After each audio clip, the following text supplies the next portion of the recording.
Amis de la diaspora, les amis de Banamikili, site des combattants pour le changement en République démocratique du Congo.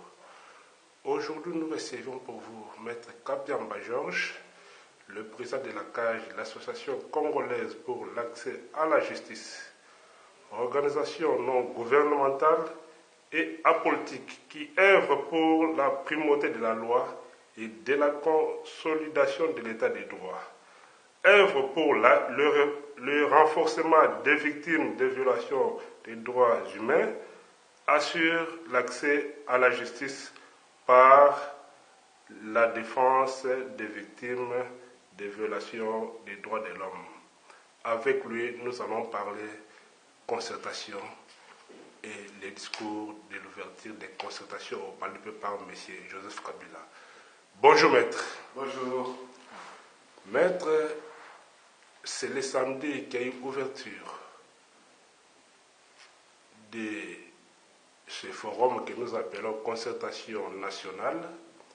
Quelle est votre lecture faites-vous concernant les discours de M. Joseph Kabila?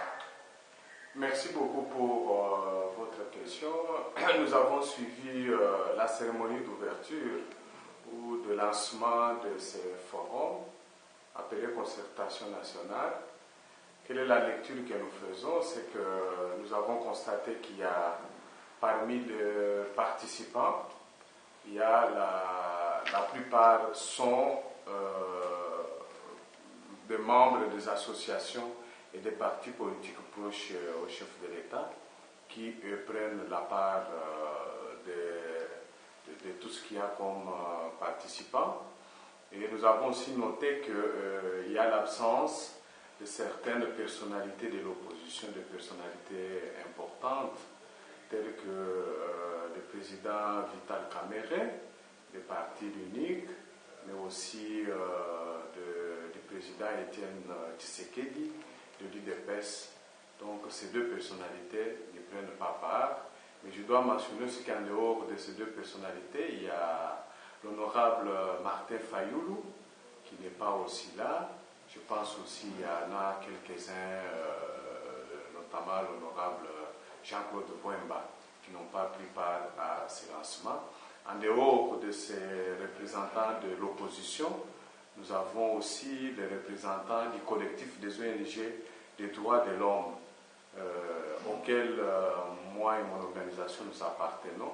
Nous ne faisons pas partie aussi de ces concertations parce que je pense que ce soit pour les représentants de l'opposition comme pour nous-mêmes, nous avions soulevé un certain nombre de préalables importants, indispensables, mais qui n'ont pas été pris en compte. Voilà, nous avons constaté que le forum pouvait démarrer sans nous tous.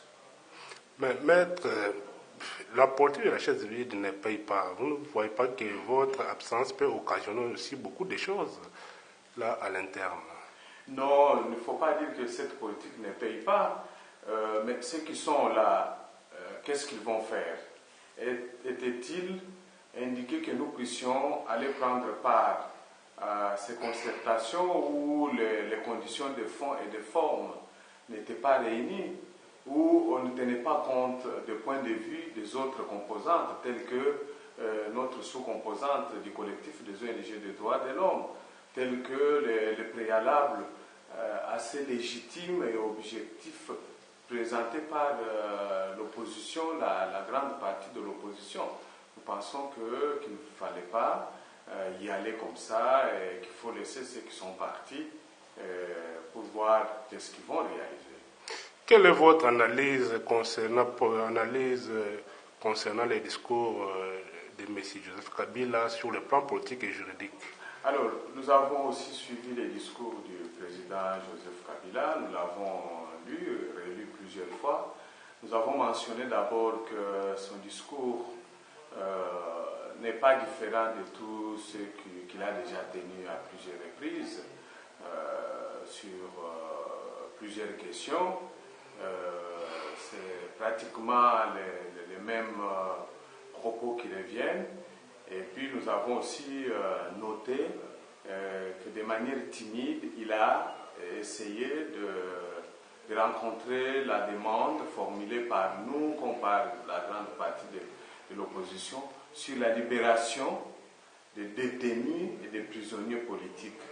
Parce que là, nous disons que de manière timide, pourquoi? Parce qu'il n'a pas indiqué clairement sa position, il n'a pas dit qu'il prenait l'engagement pour que dans les heures qui suivaient, que des gestes assez forts attendus de lui allaient être concrétisés dans le sens de libérer la plupart des détenus et des prisonniers politiques et d'opinion. Donc voilà, c'est vraiment un discours jusque-là qui ne nous a pas encore rassurés parce que c'est pratiquement des intentions qu'il a fait manifester, mais il n'y a pas d'effets concrets qui s'en sont suivis. Mais dans son discours, il a dit quand même que non, c'était une occasion pour que tout le monde en profite pour, n'est-ce pas, dire ce qui vous dérange, dénoncer beaucoup de choses qui vous dérangent, mais vous avez accepté de rater cette occasion. Pourquoi, maître? Non, mais c'est que tout le monde dise ce qui lui est au cœur. Ça, nous le disons presque tous les jours. Nous publions presque chaque jour ici des communiqués de presse, des rapports sur des situations alarmantes, que ce soit sur les arrestations, les détentions arbitraires, les harcèlements contre des opposants, contre des défenseurs des droits de l'homme, contre les dysfonctionnements de la justice, les dysfonctionnements des institutions politiques, l'incapacité du gouvernement à trouver des solutions appropriées par rapport à l'insécurité récurrente à l'est, mais aussi dans le nord centre Katanga. Donc, ça, nous le disons tous les jours. Nous avions pensé que les concertations ou le dialogue national allaient être un cadre le plus approprié pour réunir les forces vives de la nation, afin cette fois-là de prendre des engagements sur certains qui devaient au moins nous amener à résoudre de manière concrète tous ces problèmes, parce que les problèmes sont connus.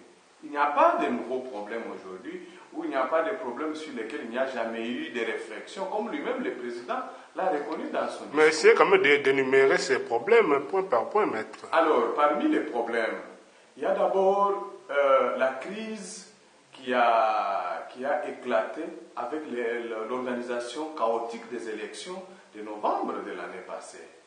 Vous savez que la CENI a organisé dans un chaos total les élections présidentielles et législatives. Il y a eu des contestations qui ont donné lieu même à une répression assez violente des manifestants, des personnes qui ont tenté de contester. La plupart d'entre eux ont été arrêtés, torturés, et certains sont même détenus jusqu'à ce jour, particulièrement les militants de l'UDPS. Donc ce sont des problèmes qui sont nés notamment de ces élections. Il y a aussi la légitimité qui reste contestée aujourd'hui des institutions issues des dites élections. Donc c'est parmi les problèmes. Et notre problème, c'est le fonctionnement de la justice, parce que même après ces élections, la justice qui devait arbitrer de manière indépendante les conflits ou les contentieux électoraux ne l'a pas fait de manière indépendante. Mais sans oublier aussi que la justice, même dans la façon qu'elle s'administre au quotidien, elle pose énormément de problèmes et n'est pas en mesure de protéger, de promouvoir les droits fondamentaux des citoyens, parce qu'il y a beaucoup de gens qui sont aujourd'hui condamnés arbitrairement et détenus arbitrairement. Et notre problème, c'est aujourd'hui l'emprisonnement de personnalités de l'opposition pour s'être donné la peine ou avoir voulu jouir de leur liberté d'expression en critiquant la gestion du gouvernement, notamment les cas du président Diomi Ndongala, les cas du président Chaloup, les cas de pasteur Coutinho et aussi des 17 personnes qui ont été arrêtées au mois de mars, qui croupissent jusqu'à ce jour en prison. Donc, ce sont là des problèmes qui se posent. Nous avons jusqu'à ce jour 9 défenseurs des droits de l'homme de Bandundu qui sont emprisonnés pour avoir seulement déposé un mémo dans lequel ils dénonçaient la gestion chaotique du gouverneur de Bandundu. Ils ont été arrêtés, condamnés, ils sont en prison jusqu'à ce jour. Donc bref, ce sont là des problèmes pour lesquels nous pensions que le dialogue national inclusif devait au moins examiner, sans oublier l'épineux problème de l'insécurité à l'est de la République démocratique, dans les provinces du Nord, Sud Kivu, mais aussi dans le Nord et Centre Katanga. Et il y a aussi la partie de l'Ituri qui est en proie aujourd'hui à l'insécurité récurrente à la suite de la présence de plusieurs groupes armés, comme c'est le cas dans les autres parties que j'ai déjà mentionnées. Donc, ce sont des problèmes aujourd'hui qui limitent l'exercice et la jouissance des droits et libertés fondamentaux des citoyens pour lesquels nous aurions bien voulu que le Forum Dialogue National Inclusif puisse s'y pencher. Oui, maître, mais en vous écoutant, vous avez parlé quand même des prisonniers politiques comme Diomi Ndongala, Chalupa et Passer Cotino, mais selon les pouvoirs en place, pour eux, ce ne sont pas des prisonniers politiques, ils ont quand même commis d'autres choses en dehors de la politique, comme le cas de Diomi, viol, et Chalupa, un problème d'identité, qui est passé Coutino, un problème de parcelle avec son frère Ngalassi. Mais vous dites que ce sont des prisonniers politiques. Non, c'est-à-dire que là, je pense qu'il faut être clair. Et c'est nécessaire aussi qu'il y ait un débat national sur cette question. Qui est détenu politique? Peut-être détenu politique ou un prisonnier politique, toute personne qui est arrêtée à cause, par exemple, à cause de la jouissance de sa liberté d'expression, sa liberté d'opinion, ou qui est arrêté à cause de son appartenance tribale, ethnique, régionale, ou à cause de sa race. Donc, toutes ces personnes doivent être considérées comme des détenus ou des prisonniers politiques. Mais si nous prenons les exemples que vous avez indiqués, nous commençons par le président Diomi Ndongala. Mais vous savez que aujourd'hui, il est réellement détenu politique pour deux raisons simples. D'abord, regardez, on se rabat sur la soi-disant infraction de viol sur mineurs. Mais dans quelles circonstances avait-il été arrêté? Vous savez qu'avant même son arrestation, il a été d'abord enlevé, détenu pendant plus de 60 jours dans un lieu tenu secret, avant d'être relâché et abandonné sur la route.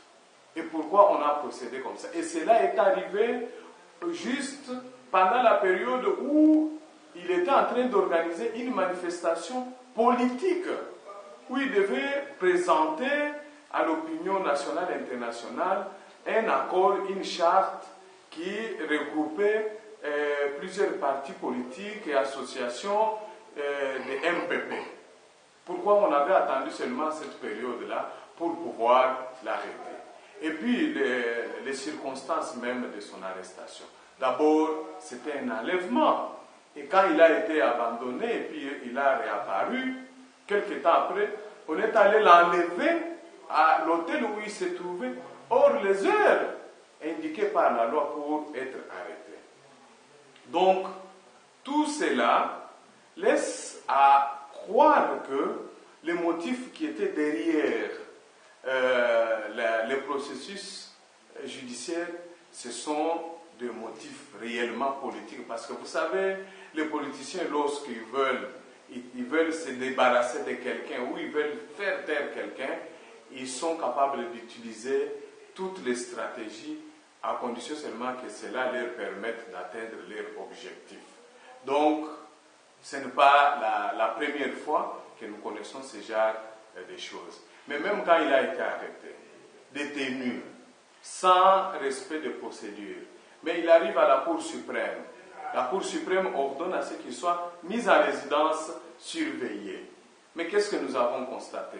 À la suite des interventions, des interférences politiques, on a empêché à ce qu'il puisse aller rester à sa résidence, mais on l'a maintenu à la prison où il est jusqu'à ce jour, en violation de des lois de la République.